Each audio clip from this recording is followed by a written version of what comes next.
This is ability in disability. I am Angela Ekure. Developmental disabilities is a name given to those that have Down syndrome and autism. They can be someone in life if the parents know how to handle them. They are not the ones who live at home thinking they will not be able to learn. But if you put efforts, try to make them worth living, you will see that your effort will not be in vain. Ability in disability. Disability is just a name. That's why this program is always on air to enlighten you about those who are physically challenged.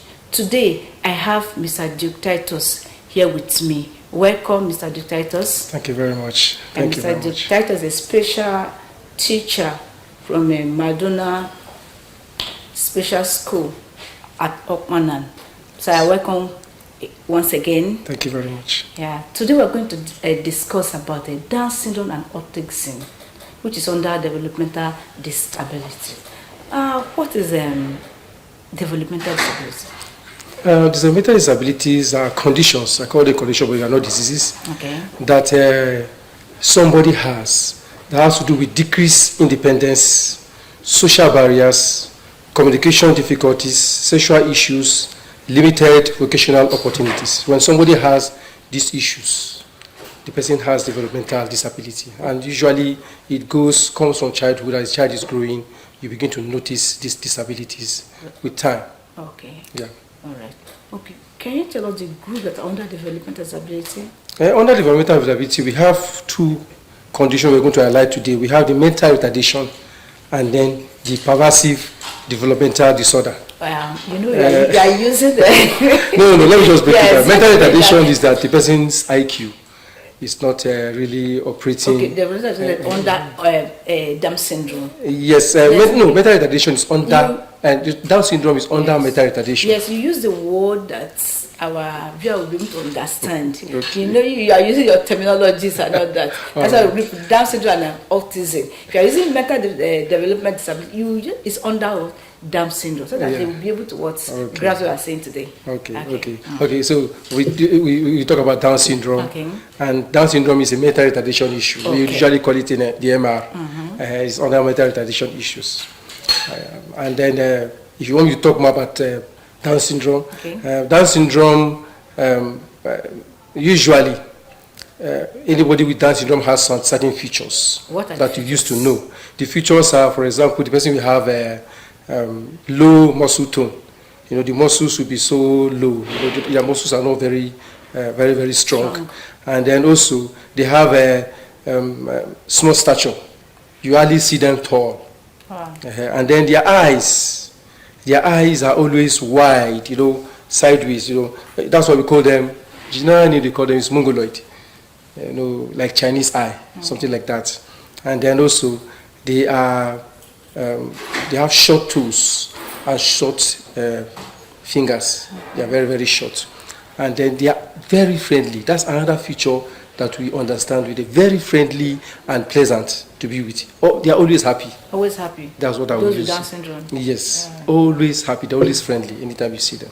Wow. Yeah. Can you tell the feature of autism?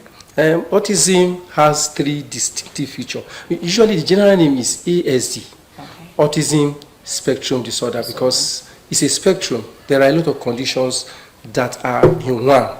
You cannot define one condition and say this is autism. You can't define one condition. So there are many. We have Asperger's also involved. But in general, anybody that has autism has three general conditions. Number one is communication issue. They have difficulty in understanding and difficulty in passing out information. And then two, they have social issues. Social interaction is always difficult for them. And then finally, they also have behavior issues. They tend to repeat certain behaviors. They also tend to deviate for certain behaviors. These are the three distinct features of anybody with ASD. Wow. How can this Down syndrome and autism you notice when a child is born? It's usually we don't we tend to avoid what we call tagging. Once you just see when you say this person because he has this feature, this person is like this. No, there are diagnoses that are done. Okay. Usually they are diagnosed. So that is in the hand of the doctors and the specialists involved that will diagnose and see. There are tests they do after the person is born, and you notice, and that is why it's very important that when a child is born, between the age of 0 to 5 years, we should be able to monitor the child's developmental milestone. At particular age, a child is supposed to exhibit a particular kind of behavior. Okay. It's a sign of growth. It's a sign of development. If the child attains that, we celebrate. But the child does not attain or has difficulty in attaining, what we do, we report back to our medical personnel so that they will be able to find a way to diagnose the conditions and they will know what to do. So the best way is when you notice it as you are doing checking the child's developmental milestone, you report and then it will be diagnosed. Usually between the age of 6 months to 6 years, within that period, you should be able to see it. So within 6 months to 6 years, like the parent be able to see or know that this is the condition of my child, or this is what I'm noticing from my child. Yes. Take the child to the hospital. Yes. Like, what the things that the person should be looking at is when the child is supposed to crawl, Okay. when the child is supposed to stand, when the child is supposed to babble and say, yes. I know there are a lot of things that even the common parents, the parents that didn't go to school, supposed to know that the child is supposed to attain. Like in those days when we were small, if a child does not get to, at the age of 1, the child does not stand and walk, they will say, we will not celebrate your birthday until you walk. Because all of us know that within that period, the child is supposed to walk. That is what I call developmental milestone. These things are supposed to be considered in order to find out a way to know if the child has developmental issues or not. This disability and disability. The children that have these problems or these challenges, can they go to school? Yes. You say yes. Why do you say yes? I say yes because with the features you told us, they cannot be able to learn. So why do you say yes? Can you tell us? I say yes because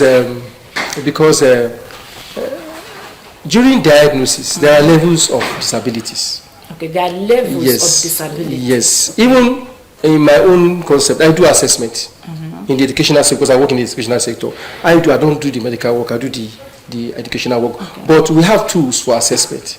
And during that assessment, like for example, if I want to assess, tools for assessment? How do you assess? If I want to assess a child for autism, I have a tool. Okay. We can call it the PDDBI. It's a tool. It's a written work that certain features are there that we ask. It's a question and answer series that we do. It's not, I don't carry injection and give or bring out blood to test. The no. question and answer, you answer the parents or yes, the child? mostly is the parents. Okay.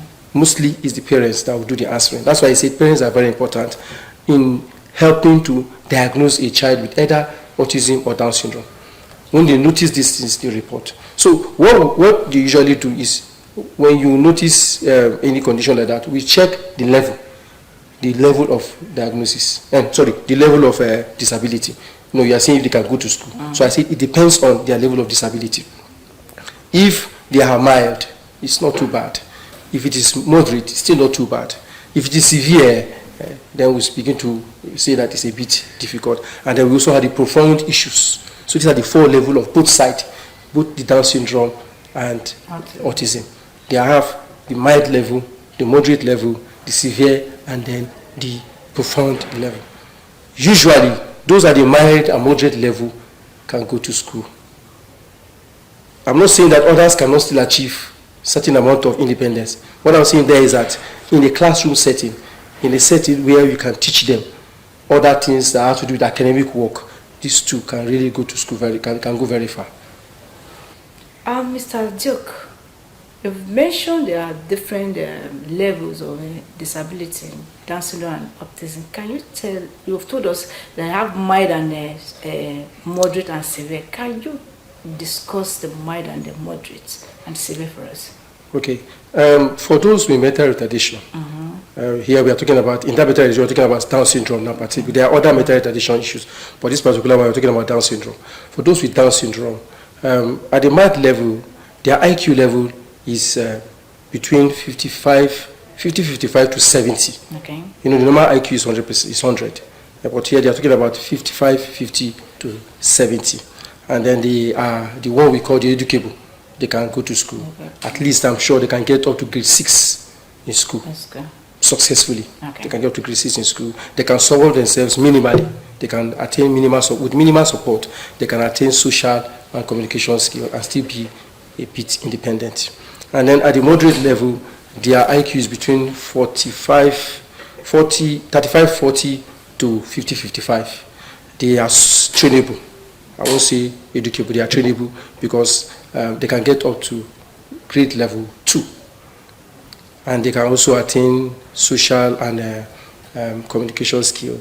They can also learn certain vocational skills that have to do with semi-skilled and unskilled vocational skills. They can learn those ones. Those are the moderate level.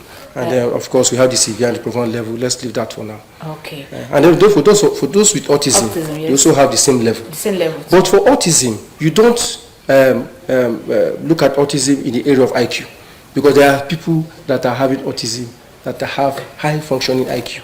The IQ is very, very high. And there are some that have low IQ. So we don't use IQ to segment that of autism. We don't do that. After putting that in the back of mind, let's also look at how to work with them. Working with them, first and foremost, is you need to have a specific plan. I always say that in all the programs I attend, and anytime I meet people, I say you should have IEP, individualized educational plan. Have a plan for that child. Then 2, work at the child's pace. Please, it's very important, because they are not the same. Their IQ level and their functional level is not the same with everybody. So we work at their own pace. And then, above all, very, very important, that's where parents miss the place, be patient. You have to be very, very patient when you are working with a child with Down syndrome. Very, very patient. And then finally, you try as much as possible to use concrete terms when you are teaching them. We don't use abstract terms. You want to teach ABCD, you want to teach 1, 2, 3, for those with Down syndrome. You use concrete terms. What are the concrete terms? Can you tell us? To teach concrete terms, like you want to teach them about rice. You don't just draw rice on the board and tell them this is rice. You bring the rice, let them see, let them taste the rice. That's the concrete terms. You want to teach them something about football. They need to see the football, they need to kick the ball. You need to see the ball bouncing and know this is ball. So whatever you are doing with them have to be in terms they will grasp, they will understand by feeling, by seeing, by hearing, and with that they will understand clearly. So there are 3, 4 things I said here. First and foremost, you use IEP, have a plan for them. Secondly, work at their pace. And then thirdly, be patient with them. Very, very important. And then finally, use concrete terms. You want to teach him about chair, let him see the chair. You want to see the chair. That's very, very important for them. And then for those with ASD, as we're talking about autism now, autism spectrum disorder, first and foremost also you go for creating an IEP for them. Individualized educational plan. For all children with conditions that have to do with disability, you need to create a plan for them. And then you structure their activities for ASD. Because of their behavior, social and communication issues, you need to structure their activities. There should be a timetable. From morning, when I wake up in the morning, this is what the child will do, this is what the child will do, this is what the child will do, this child will do. But when you are doing that, also remember that you work according to the child's condition. You know, I told you they have levels. Yes. You have the mild, the severe, the moderate. So you work consider the child's condition, not your own. Because all that we are seeing here now is the child center. It's not centered on the teacher. So whatever we are doing, the child should benefit. So he is the center of the whole issue. So that is why, first and foremost, we must make sure that we work at their own pace, we work at their own level. And it's at that level you are going to create a schedule, the schedule that will fit in, and the child will fit in. And then also, remember, patience is very important. And then use strategies. The strategies that you're going to use are like verbal communication. Even if he seems not to be listening to you, talk, keep talking. and then use gestures. Sometimes when you are saying come, gesture it. When you are saying run, gesture it, and then demonstrate also. These are ways we can use to handle children that are having autism and Down syndrome. Yeah. So you told us that what you are letting us know that both disabilities, you can't handle them the same way. That Down syndrome and also you can't handle them the same way. Yes, you can't handle them the same way. You need. That's why I said IEP is very important. Okay. There's no child that is the same. No two children are the same. Every child is unique. Even the normal children, we are all unique in a different way. But more so for children with special needs, you need to have a plan for each child. I always say that. Have a plan for each child. And that plan is what will work for that child. Even if this plan is similar to another child, that child's plan should be followed according to the child's pace. Then above all, like I always say, underline that word, patience. Patience. If you don't have patience, you can never, ever work with a child with developmental disability. Never. Patience is very important. So we should have patience. Even at home, have patience. Parents, I know you are watching us, learning. There are things you don't know before. We are creating the awareness that those who are physically challenged, Down syndrome and autism, they can go to school. They can also acquire skills. What are the skills they can acquire if they need to further their education? When I was mentioning developmental disabilities issues, I mentioned limited vocational opportunities. So, yes. For those with Down syndrome, look for simple things they can learn. What are the simple things? You can begin with simple things they can learn. Arts. Begin with art. Art are simple art. We don't need to do complex art. If their brain can take, you go far. But begin with simple painting, simple drawing, simple molding. Little things they can do.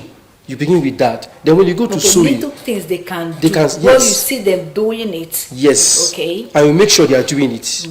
Paperwork. Okay. How to fold papers properly. You begin with that, and then gradually you move to handling of scissors, handling of tools, until that's why I said the child's space is important. Okay. So even in vocational training, follow the child's space. Follow the child's space. That's very, very important. Both Down syndrome and autism, they can learn skills. Yeah, they can learn skills. They can learn. Well, that's disability and disability. There's still hope. No, you that always cry, this is my child, I'm not going to do, I'll lock him inside. No, don't know. Just ask questions. If you don't know what to do, ask questions. What am I going to do concerning the child I have at home? Before you ask one or two persons, you must surely have an answer.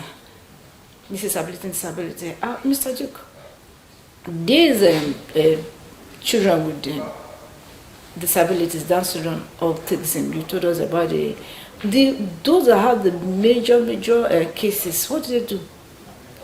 Those that have, like we talk about the severe cases, and the profound cases, we manage them.